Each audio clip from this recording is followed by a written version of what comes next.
that you have picked up a case from out of state. And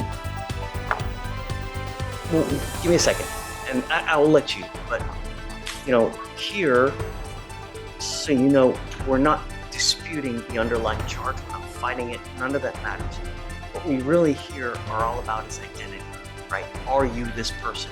If so, how do we get you back to the jurisdiction that you're wanted from? So here it says that you are wanted from Michigan, Washtenaw, Michigan.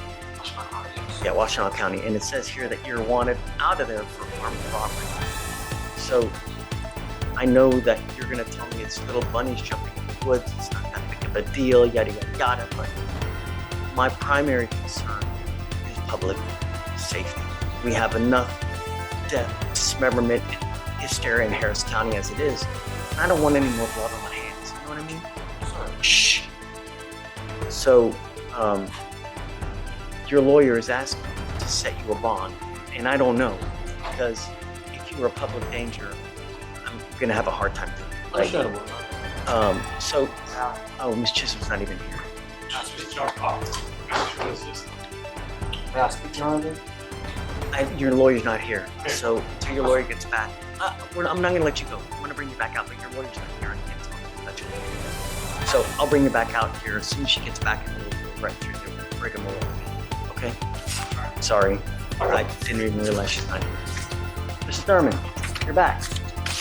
Okay. So I told you before, two main concerns are number one, are you going to go back to the jurisdiction where you're wanted from? Number two, most importantly, are you a danger to my public? I take public, safety. It's as important as my hair. You know what I mean?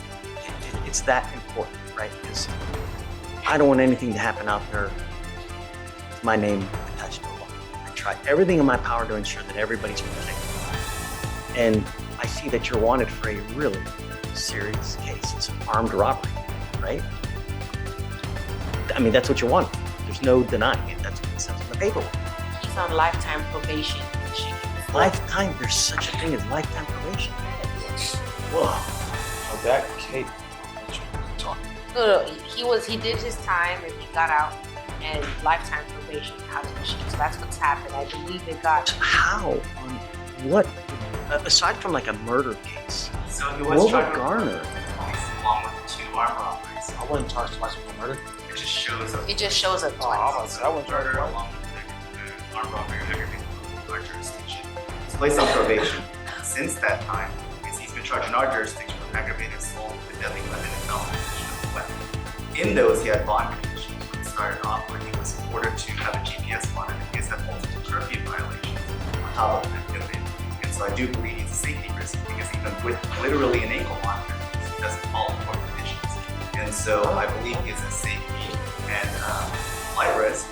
And the fact that there was a weapon involved with multiple witnesses, some children, who threatened to murder them, is that I was opposed to bond being set.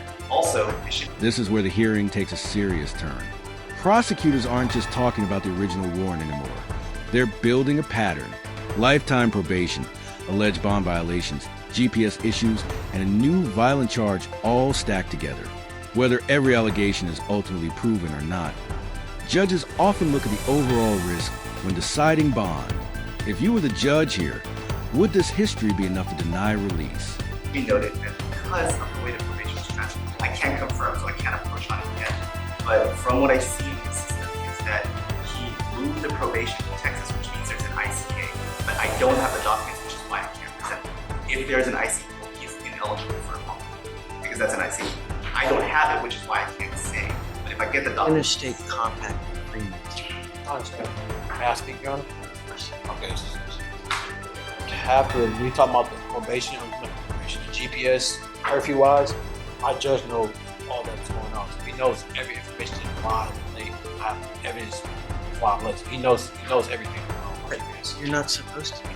He knows why. I understand that. That's why he overlooked it, so it's fine. He said it was fine. Quick question: Is it a motion to adjudicate?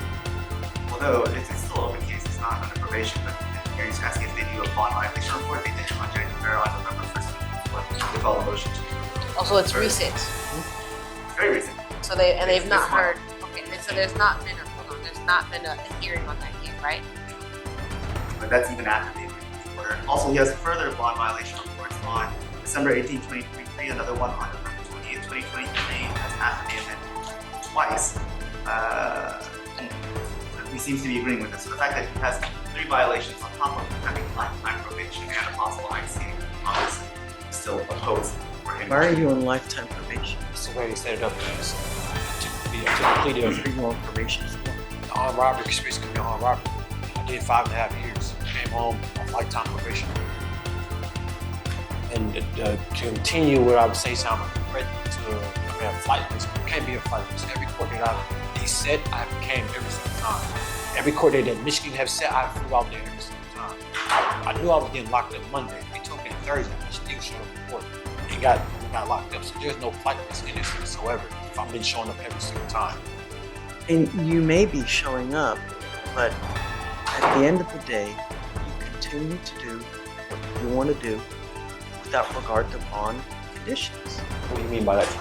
Meaning that they put you a GPS monitor, and they give you a curfew, and you don't abide by the curfew. I was working, Your Honor. That's why the judge has stated, but they had my probation curfew time at us. I forgot what time it had us.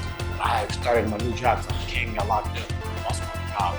He said, okay, I came, violation he's talking about, I came to court and talked to the judge, and he extended my curfew. Okay, we've been working on this, I have documentation for work. So I'll show all my documentation. Say, okay, so the stuff he's mentioning violations for, they already been taken care of. So he's not stating that either. He said 2023 is, obviously I'm still free, not right or wrong. I'm still free. That means he's seen all the paper. I came with legit paper. And that's kind of where I was coming from at it. It's a lifetime probation and it's curfew violations that he's still out. My speculation would be that he was able to make an explanation to the judge, and that's why he's not revoked. So he's still here. As to the underlying charge, it's still a charge, and that's what it is. Like he said, he turned himself in on Thursday knowing he was going to get arrested and held. And so I'm sure that Michigan it's a probation violation because of the underlying charges. Plus, that's where that MRP is probably coming from. I believe he's proven time and time again that he's gone to Michigan, taking care of what he needs to take care of, and he will still be here to take. He's been on bond on the underlying case for about a year. Your Honor, he's not been locked up this whole time up until this recent arrest. So, and at this point in time, this is really just for if since we don't have an ICA, if the judge is willing to set a bond, how much that would be, if there's a willingness to set a bond. Let me read this to you. Yes, Judge. Texas Code of Criminal Procedure 17.03. NLR, out of state Michigan, armed robbery, armed robbery with conspiracy, 2021. Probation transferred to Texas 3/20/21. Concurrently charged with murder, which was dismissed. No holds. Defendant is not interested, and defendant is alleged to have gone to complaining witness's home and pointed at a gun at complaining witness and complaining witness's 3 children because one of the complaining witness's children was involved in a dispute with the defendant's sister at the child's school. Defendant threatened to kill, quote unquote, everyone in the home.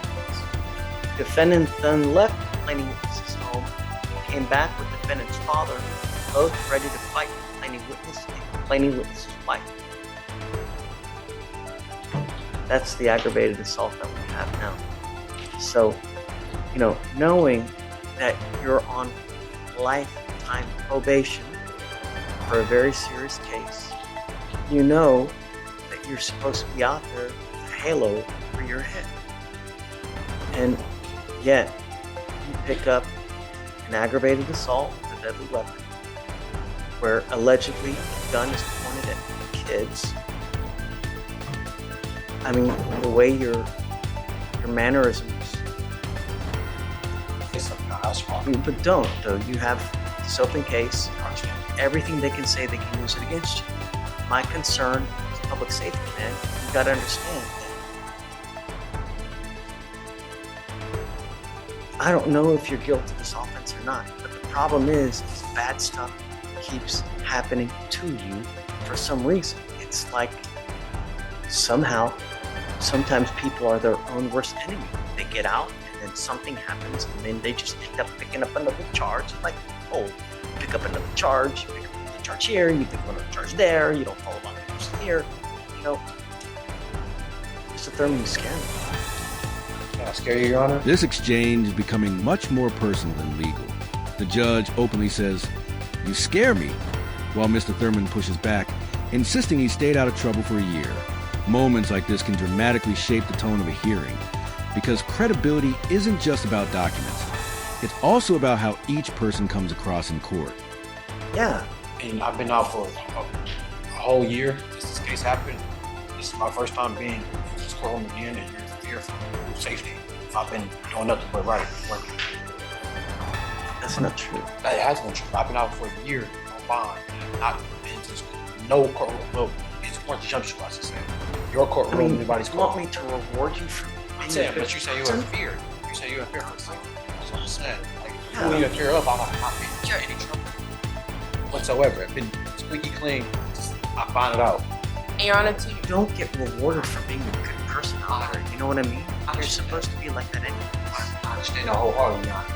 But I'm just saying, you say you fear. And I'm saying, how are you in fear of not doing anything? That's showing you, that should show you some type of sign. Okay, he's never doing anything wrong. So where is the fear come to play? That's what I'm asking. The fear is really because, you know, when people come here, it's little bunnies jumping in the woods, rainbows, gumdrops, and then when they get out there, they turn into different people. It's like Jekyll and Hyde, and I don't want that. Like I don't want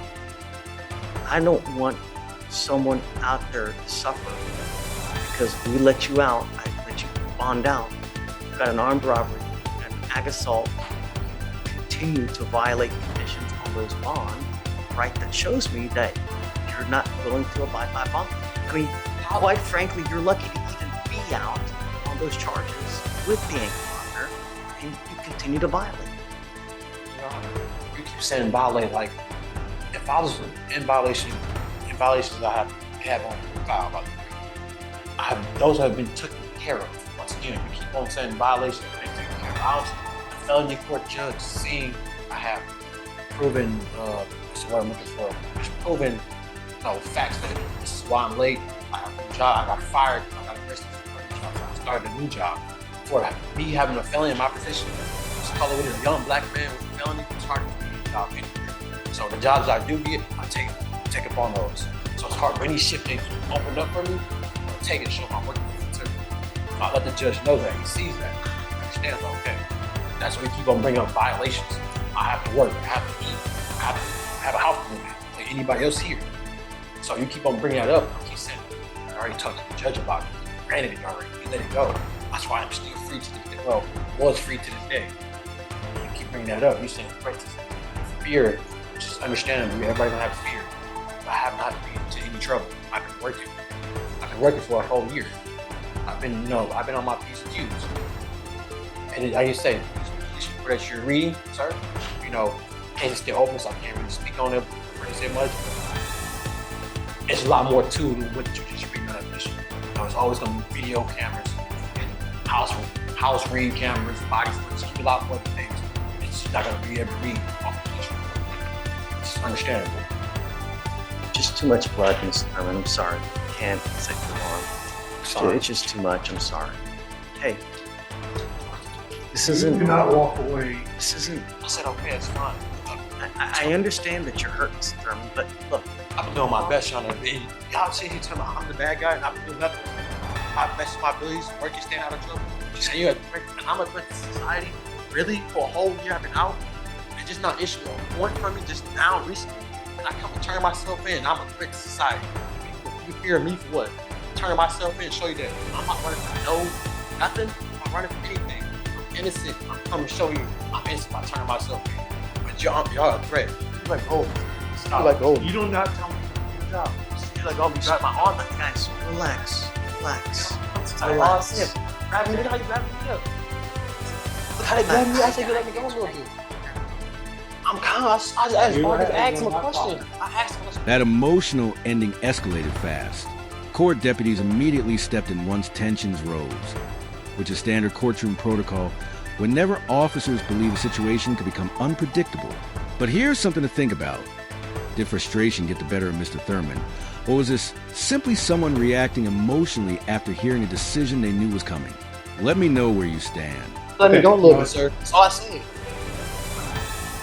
All I said. What do you make smile? Because you know it. You got my arm tight because So he already waived. So if he just He did. holds it, Just, I can't. I'll go talk to him, but once again, Judge, understandably, I think I know that he's frustrated, I believe. I understand. I get it. And I would be too. But I can't. That's just too much. It's too much. You know, I think there was even, you know what I'm going to tell you, even if he didn't have those bond violations, that'd still be very hard pressed. You know? no, and I was curious because when you brought it up, it was a little bit older, and so I was wondering why. Do you know, are they going to come get him? I'm not gonna get him. I was trying to figure out why now. And they were just having practical. But here's the problem. So he hasn't made bond on those cases. So we're sitting anyways. Yeah. He has not? No. He said he did. No. He's not made bond on those cases. He's He's been in jail for a year? No. He may have, but they revoked the bond. Ah. Yes. So he's sitting there. I didn't have the heart to tell him right now that the 14 days is not compliant. Because I can do that. you, Well, I will. I really. I would I imagine. will. I'll let him. I'd imagine it's gonna get resolved because it's one of those. It's bizarre.